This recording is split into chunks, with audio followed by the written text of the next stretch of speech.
Gaston by William Saroyan.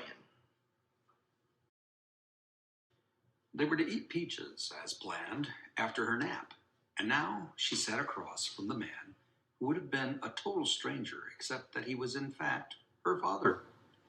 They had been together again, although she couldn't quite remember when they had been together before, for almost 100 years now. Or was it only since day before yesterday? Anyhow, they were together again, and he was kind of funny. First, he had the biggest mustache she had ever seen on anybody, although to her, it was not a mustache at all. It was a lot of red and brown hair under his nose and around the ends of his mouth. Second, he wore a blue and white striped jersey instead of a shirt and tie, and no coat.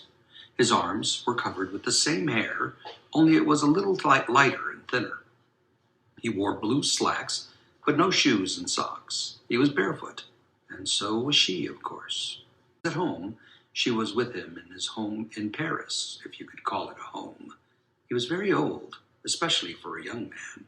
36, he had told her, and she was 6, just up from sleep on a very hot afternoon in August. That morning, on a little walk in the neighborhood, she had seen peaches in a box outside a small store, and she had stopped to look at them. So he had bought a kilo.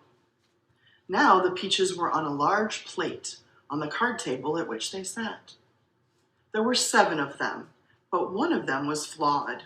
It looked as good as the others, almost the size of a tennis ball, nice red fading to light green, but where the stem had been, there was now a break that went straight down into the heart of the seed. He placed the biggest and best-looking peach on the small plate in front of the girl, and then took the flawed peach and began to remove the skin. When he had half the skin off the peach, he ate that side, neither of them talking, both of them just being there and not being excited or anything. No plans, that is.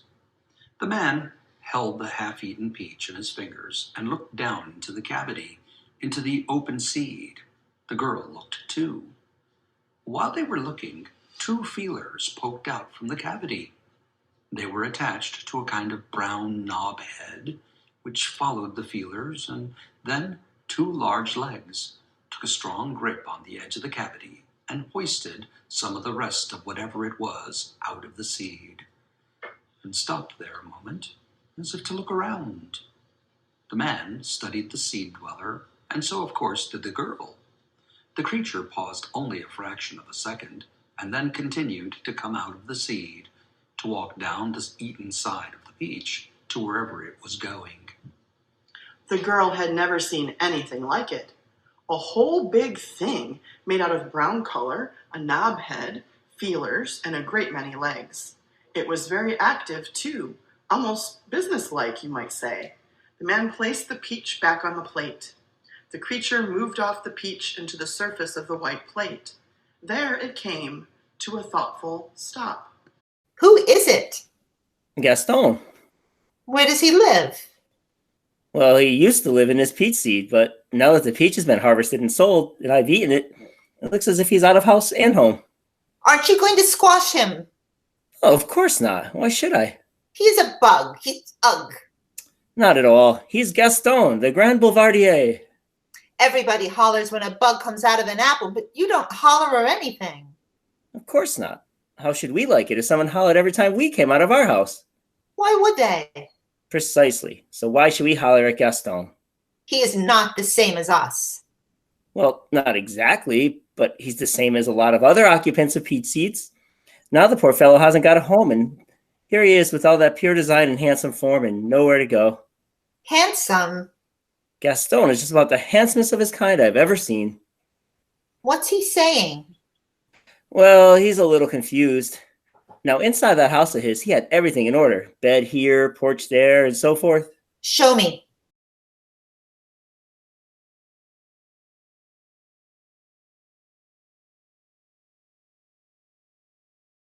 Nobody else I know would do that. The girls, they'd throw it away.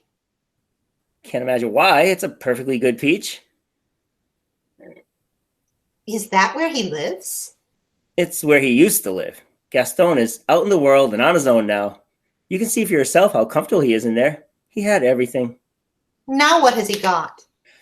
Not very much, I'm afraid. What's he going to do? What are we going to do? Well, we're not going to squash him. That's one thing we're not going to do. Well, what are we going to do then? Put him back? Oh, that house is finished. Well, he can't live in our house, can he? Not happily. Can he live in our house at all? Well, he could try, I suppose. Don't you want to eat the peach? Only if it's a peach with somebody in the seed. Well, see if you can find a peach that has an opening at the top. Because if you can, that'll be a peach, which you're likeliest to find somebody. They're all shut. Well, eat one then. No, I want the same kind that you ate with somebody in the seed. Well, to tell you the truth, the peach I ate would be considered a bad peach, so of course stores don't like to sell them. I was sold that one by mistake, and most likely. So now Gaston is without a home, and we've got 6 perfect peaches to eat. I don't want a perfect peach. I want a peach with people. Well, I'll go and see if I can find one. Where will I go? You'll go with me. Well, unless you'd rather stay. It'll only be 5 minutes. If the phone rings, what shall I say? I don't think it'll ring, but if it does, say hello. See who it is. Well, if it's my mother, what shall I say?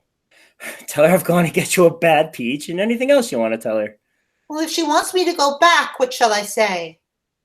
Say yes if you want to go back. Do you want me to? Of course not. But the important thing is what you want, not what I want. Why is that the most important thing? Because I want you to be where you want to be. I want to be here. And I'll be right back. He put on his socks and shoes and a jacket and went out. She watched Gaston trying to find out what to do next. Gaston wandered around the plate, but everything seemed wrong, and he didn't know what to do or where to go.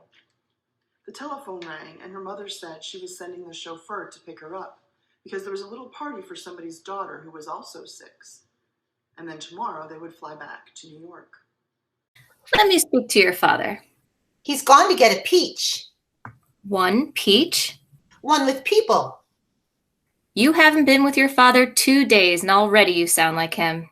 There are peaches with people in them. I know. I saw one of them come out. A bug? No, not a bug. Gaston. Who? Gaston, the grand something. Somebody get a peach with a bug in it and throws it away, but not him. He makes up a lot of foolishness about it. It's not foolishness.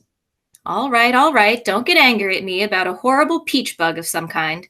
Gaston is right here, just outside his broken house, and I'm not angry at you. You'll have a lot of fun at the party. Okay. We'll have fun flying back to New York, too. Okay. Are you glad you saw your father? Of course I am. Is he funny? Yes. Is he crazy? Yes. I mean, no. He just doesn't holler when he sees a bug crawling out of a peach seed or anything. He just looks at it carefully. But it is just a bug, isn't it, really? That's all it is. And we have to squash it? That's right. I can't wait to see you, darling. These 2 days have been like 2 years to me. Goodbye. The girl watched Gaston on the plate, and she actually didn't like him. He was all as he had been the first place. He didn't have a home anymore, and he was wandering around on the white plate, and he was silly and wrong and ridiculous and useless and all sorts of other things. She cried a little, but only inside, because long ago she had decided she didn't like crying, because if you ever started to cry, it seemed as if there was so much to cry about, you almost couldn't stop. And she didn't like that at all. The open halves of the peach seed were wrong too. They were ugly or something. They weren't clean. The man bought a kilo of peaches, but found no flawed peaches among them. So he bought another kilo at another store, and this time his luck was better, and there were 2 that were flawed. He hurried back to his flat and let himself in.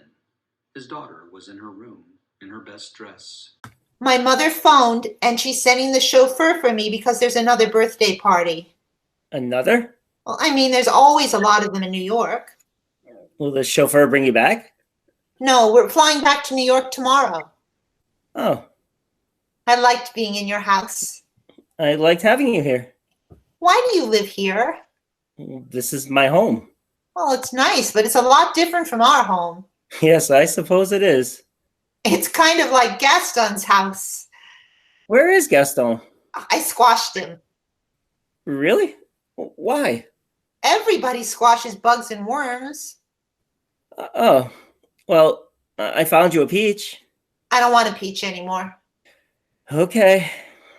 He got her dressed, and he was packing her stuff when the chauffeur arrived. He went down with the three flights of stairs with his daughter and the chauffeur, and in the street he was about to hug the girl when he decided he had better not. They shook hands instead, as if they were strangers. He watched the huge car drive off, and then he went around the corner where he took his coffee every morning, feeling a little, he thought, like Gaston.